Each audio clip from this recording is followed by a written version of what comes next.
रहे हैं पहचान फरीदाबाद और मैं आपके साथियों। कल जो है वो मतगणना हुई है और हरियाणा में पूर्ण बहुमत के साथ तीसरी बार भाजपा सरकार आई है। 2014 में पहली बार बनी थी, उसके बाद 2019 में बनी और अब 2024 में बनी है। आपको बता दें कि 2019 में भाजपा के पास 40 के आसपास सीट थी और उसके बाद गठबंधन की सरकार जो है वो बनी थी भाजपा। इस बार 48 सीट भाजपा की आई है, 2 INLD, 35 के लमसम सीट जो है वो कांग्रेस के पास गई है और 3 निर्दलीय जीते हैं। यानी भाजपा इस बार पूर्ण बहुमत की सरकार बनाई है भाजपा ने। आप सोचिए, तीसरी बार जीत की हैट्रिक लगी है। पूरे इतिहास में ये दर्ज हुआ है क्योंकि आज तक किसी ने भी 3 बार लगातार सरकार नहीं बनाई है। भाजपा ऐसी पहली सरकार बनी है जिसने 3 बार लगातार अपनी सरकार बनाई है।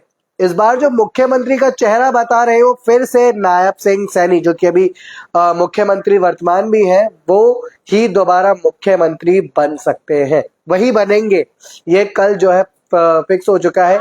मीटिंग शुरू हो चुकी है। आपको बता दें कि नड्डा जी के आवास पर, जो JP नड्डा जी के आवास पर हरियाणा की मीटिंग शुरू हो चुकी है, जिसमें नायब सिंह सैनी, प्रदेश अध्यक्ष मोहनलाल बड़ोली, विनोद तावड़े, महासचिव अरुण सिंह, महासचिव सुनील बंसल मौजूद है।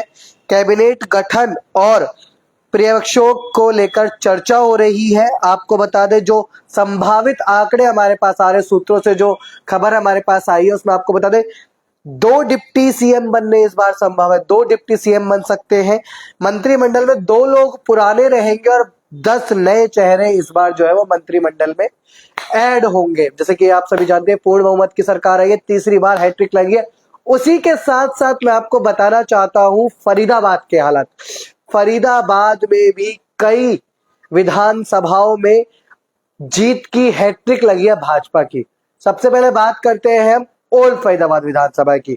तो ओल्ड फरीदाबाद विधानसभा में 2014 से लेकर 2019 तक जो फिर से भाजपा के विधायक बने हैं ओल्ड फरीदाबाद विधानसभा से, विधानसभा 89 से, विपुल गोयल वो थे। 2014 से 19 तक विपुल गोयल विधायक थे और मंत्री भी रहे थे। उसके बाद 2019 से 2024 तक नरेंद्र गुप्ता जो है वो विधायक रहे थे ओल्ड फरीदाबाद विधानसभा के, और अब 2024 में फिर कमल खिला है, हैट्रिक लगी है तीसरी बार और विपुल गोयल फिर से जो है वो भारी मतों से, आप सोचिए 48,000 की लीड से वो जीते हैं और भाजपा का कमल एक बार फिर से ओल्ड फरीदाबाद विधानसभा में खिला है।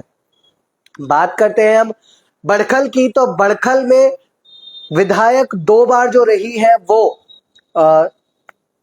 सीमा तिरखा रही है, जो कि शिक्षा मंत्री हरियाणा सरकार में रही है इस बार।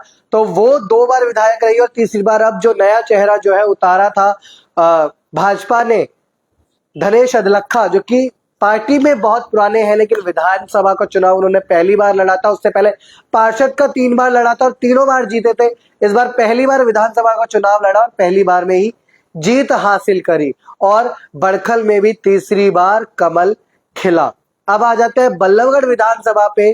तो बल्लभगढ़ विधानसभा में भी तीसरी बार कमल खिला है और जीत की हैट्रिक मूलचंद शर्मा ने ही लगाई है।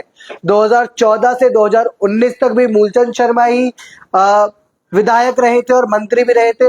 2014 से लेकर 2019 तक भी मूलचंद शर्मा विधायक और मंत्री रहे। अब 2024 में फिर से मूलचंद शर्मा ने कमल खिलाया बल्लभगढ़ में और संभवतः मंत्री भी इस बार वो बनेंगे, क्योंकि 2 पुराने मंत्री जो हो सकता है उसमें से एक मूलचंद शर्मा का नाम हो। साथ ही साथ मंत्रिमंडल में विपुल गोयल और धनेश अदलखा भी जा सकते हैं। आप सोचिए कि फरीदाबाद जिले में 6 विधानसभा है, 6 में से जिसमें 5 के ऊपर कमल खिला है। NIT में पहली बार कमल खिला है। NIT में इस बार सतीश पागना की जीत हुई है, भाजपा का पहली बार कमल खिला है। और आपको बता दें, अगर हम बात करते हैं तिगांव विधानसभा की, तो तिगांव विधानसभा में दूसरी बार कमल खिला है।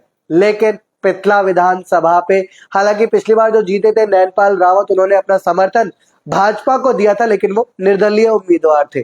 और इस बार फिर से रघुवीर तेवतिया कांग्रेस से जीते हैं तो पृथला में कमल नहीं खिला है।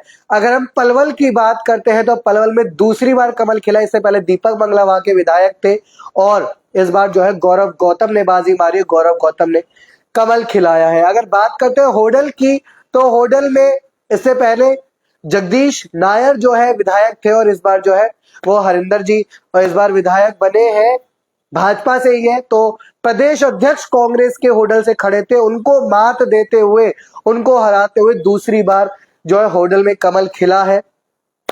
हतीम की सीट जो है वो कांग्रेस के पास गई है। मैं आपको सीधी तस्वीरें पहचान फरीदाबाद के माध्यम से दिखाने की कोशिश करो।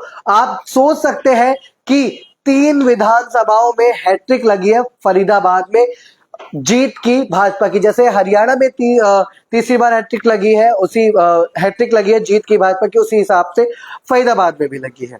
बाकी जो भी चुनावी अपडेट है, फिलहाल ये माहौल हमने आपको बताया, भी बैठकें चल रही है।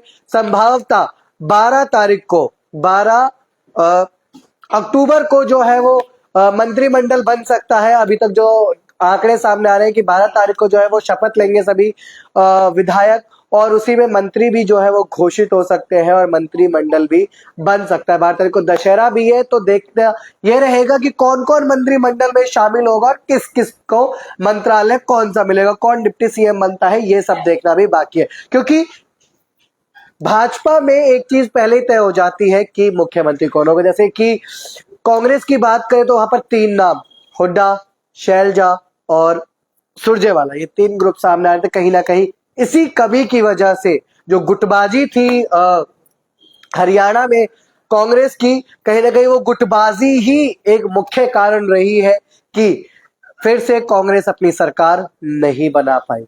भाजपा ने तीसरी बार हैट्रिक लगाई है, ये पहली बार जो है इतिहास में हुआ है। आपको क्या लगता है मंत्रिमंडल में कौन कौन शामिल होंगे और किस किस को कौन कौन सा मंत्रालय मिल सकता है, कमेंट में जरूर बताएं। बाकी जो भी आगे की अपडेट रहेगी उसके साथ भी आपको जरूर जोड़ेंगे। तब तक के लिए आप जुड़े रहे और देखते रहे पहचान फरीदाबाद। नमस्कार।